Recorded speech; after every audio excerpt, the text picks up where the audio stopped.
Sahabat misioner yang dikasih Tuhan, berjumpa lagi dengan Kakak Eksa dalam Do Re Mi, Donor Renungan Misioner bersama kami Paroki Santo Petrus dan Paulus Argapura, Kuskupan Jayapura. Pada hari ini, Sabtu, tanggal 13 bulan Desember tahun 2025, merupakan perayaan wajib Santa Lucia, seorang perawan dan martir. Hari ini, sebelum kita memulai segala aktivitas kita masing-masing, mari kita bersama-sama merenungkan sabda Tuhan yang diambil dari Injil Matius bab 17 ayat 10 sampai dengan 13.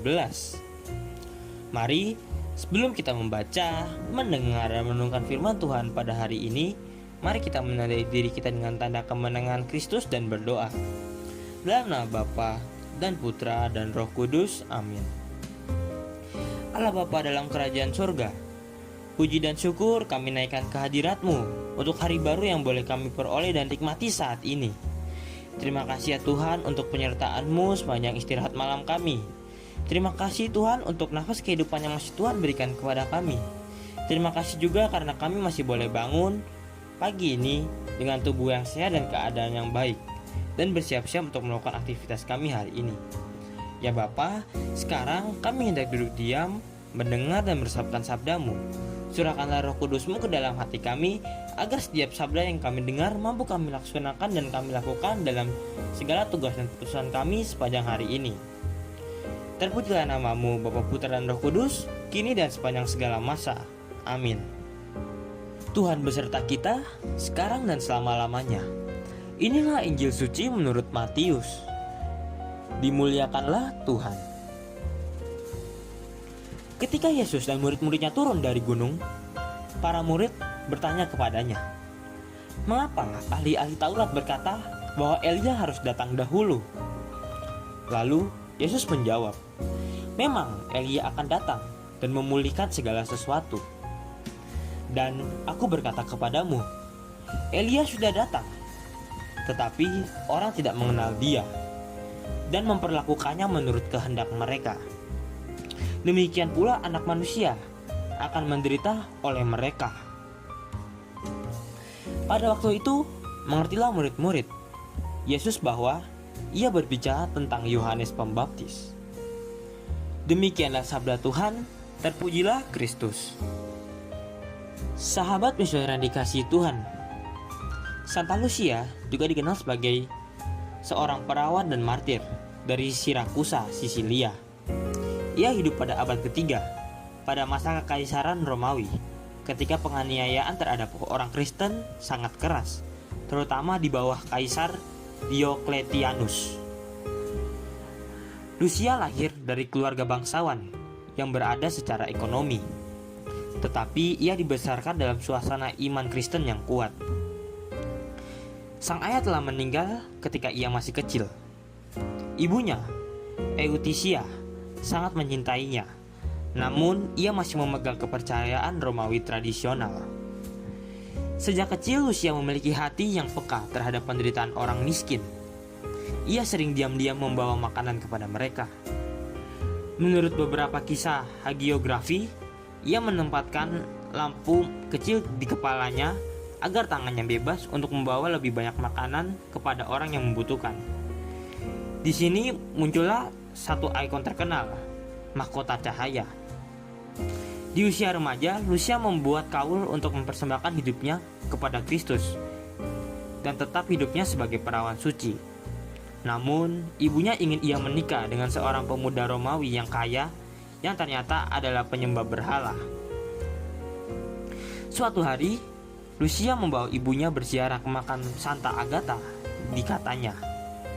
Di sana ia berdoa dengan sangat sungguh agar ibunya disembuhkan dari penyakit yang dideritanya bertahun-tahun. Dalam doa itu, Santa Lucia berkata bahwa ia ingin mempersembahkan seluruh hidupnya kepada Tuhan dan menolak pernikahan. Dan keajaiban pun terjadi. Ibunya sembuh secara ajaib.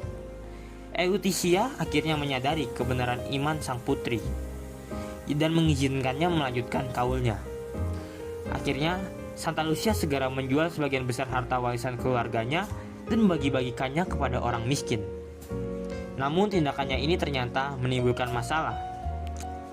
Tunangan Santa Lucia yang merasa terhina karena ditolak marah besar ketika ia mengetahui bahwa harta keluarga Lucia diberikan kepada kaum miskin.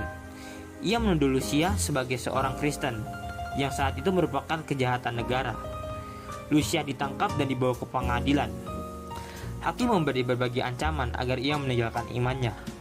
Namun Lucia menjawab dengan tenang, "Aku tidak akan mengkhianati dia yang telah menjadi cahaya hidupku." Karena marah, sang hakim memberitakan supaya Lucia diseret ke rumah pelacur sebagai bentuk penghinaan. Namun menurut tradisi, tubuh Lucia menjadi sangat berat, sehingga para prajurit tidak mampu menggerakkannya sedikit pun, bahkan setelah menariknya dengan kereta dan tali. Melihat semua usahanya gagal, para algojo mencoba membakar Lucia, tetapi api tidak melukai tubuhnya. Akhirnya ia dibunuh dengan pedang. Kemartirannya yang meneguhkan bahwa cahaya imannya tidak pernah padam oleh kekuatan dunia. Dikatakan juga bahwa mata Lucia dicungkil, kemungkinan sebagai bentuk penyiksaan, atau menurut tradisi lain ia menyerahkan matanya sendiri agar tidak dipaksa memandang yang tidak suci. Karena itu ia dikenal sebagai pelindung orang yang mengalami gangguan penglihatan. Pada akhirnya Santa Lucia wafat sekitar tahun 304 Masehi dan segera dihormati oleh seluruh gereja sebagai martir yang bercahaya. Sahabat misioner yang dikasihi Tuhan, dalam bacaan Injil hari ini, para murid bertanya kepada Yesus mengenai nubuat bahwa Elia harus datang dahulu sebelum Mesias. Lalu Yesus menjawab bahwa Elia memang sudah datang dalam diri Yohanes Pembaptis, tetapi banyak orang yang tidak mengenalinya dan juga memperlakukannya menurut kehendak mereka. Dengan kata lain, kedatangan Allah sendiri seringkali tertolak karena manusia tidak siap melihat dan menerimanya. Yesus kemudian menegaskan bahwa anak manusia pun akan mengalami hal yang sama. Ia akan ditolak, disiksa, bahkan dibunuh, bukan karena ia tidak membawa terang, tetapi karena hati manusia memilih untuk tinggal dalam kegelapan. Di sini kita belajar bahwa Tuhan sering datang dengan cara yang tidak kita duga, dan hanya hati yang terbuka yang mampu mengenali kehadirannya. Dalam bacaan Injil hari ini, gereja memperingati Santa Lucia, seorang perawan dan martir dari abad keempat yang namanya berarti terang. Ia dilahirkan di Sisilia dari keluarga terpandang, tetapi memilih hidup bagi Kristus sepenuhnya. Ia membuat kaul kemurnian, menolak pernikahan duniawi, dan menggunakan harta keluarganya untuk melayani kaum miskin. Pilihan ini membuatnya dituduh dan diseret di pengadilan, dan akhirnya membuatnya mengalami penyiksaan yang kejam. Ia diperlakukan sebagaimana Yohanes Pembaptis diperlakukan, dan sebagaimana Yesus sendiri disalibkan oleh orang-orang yang tidak mampu melihat cahaya Allah dalam dirinya. Namun Lucia memiliki mata hati yang tidak buta terhadap kehadiran Tuhan. Ia melihat bahwa terang Allah lebih kuat daripada ancaman manusia. Dalam beberapa cerita mengatakan bahwa akhirnya matanya Lucia dirusak sebelum kemartirannya. Namun ini menjadi sebuah simbol yang menguatkan bahwa justru mengatakan sesuatu yang indah. Meski matanya dirusak, ia tetap menjadi saksi Allah yang tidak bisa dipadamkan. Ia tetap melihat dengan mata imannya, dan melalui imannya orang lain pun mengenal cahaya Kristus, seperti Yohanes Pembaptis. Lucia hadir sebagai tanda, namun banyak orang yang menolak hal itu. Sekarang, mari kita bertanya pada diri kita masing-masing. Dalam bagaimana hidup saya merasa Tuhan sudah datang, tetapi saya belum mengenalinya. Dan adakah suara atau ajakan Tuhan yang saya abaikan karena datangnya tidak sesuai keinginan saya? Jawaban atas pertanyaan itu ada pada diri kita masing-masing. Mari kita senantiasa menghadirkan Allah dalam setiap langkah hidup kita, dalam skala keberadaan kita, serta kita dapat memberikan kasih dan kebahagiaan kepada semua orang. Amin. Sahabat misioner yang dikasihi Tuhan, mari kita bersama-sama menutup segala pertemuan kita hari ini dengan bersama-sama berdoa doa anak misioner Indonesia. Doa anak misioner Indonesia, dalam nama Bapa dan Putra dan Roh Kudus. Amin. Tuhan Yesus, Engkau diutus Bapa menjadi berkat bagi dunia dan menjadi juru selamat bagi manusia. Utuslah kami anak-anak dan remaja misioner di Indonesia untuk menjadi sahabat yang kuat bagi yang lemah, sahabat yang rela berkorban bagi yang menderita payah, sahabat penghibur bagi yang sakit dan gelisah. Tuhan Yesus, kami pun ingin menjadi utusan-utusan kecil-Mu, teman setia bagi yang tersingkir dan terlantarkan, teman bicara bagi yang kesepian dan terlupakan, sobat yang gembira bagi yang sedih dan susah, sobat penuh penghargaan bagi yang tak dicintai. Tuhan Yesus, utuslah kami ini dengan bantuan Roh Kudus-Mu menjadi garam dan ragi yang baik, menjadi terang dan obor yang cemerlang, membawa kegembiraan dan pengharapan.